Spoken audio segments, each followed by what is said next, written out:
12 तारीख रु ताकर 2 वर्ष पूर्ति पालन करेंगे जितेबाला 3 मास पाई ना भत्ता भत्ता ने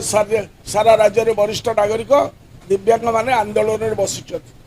कारण गत 3 मास सरकार ताकू यथोचित प्राप्य देवार विफल होती। निर्लज सरकार तक संकल्प पत्र कही आपण मैंने जदि चाहिए संकल्प पत्र से जो संकल्प पत्र से कही जे आमे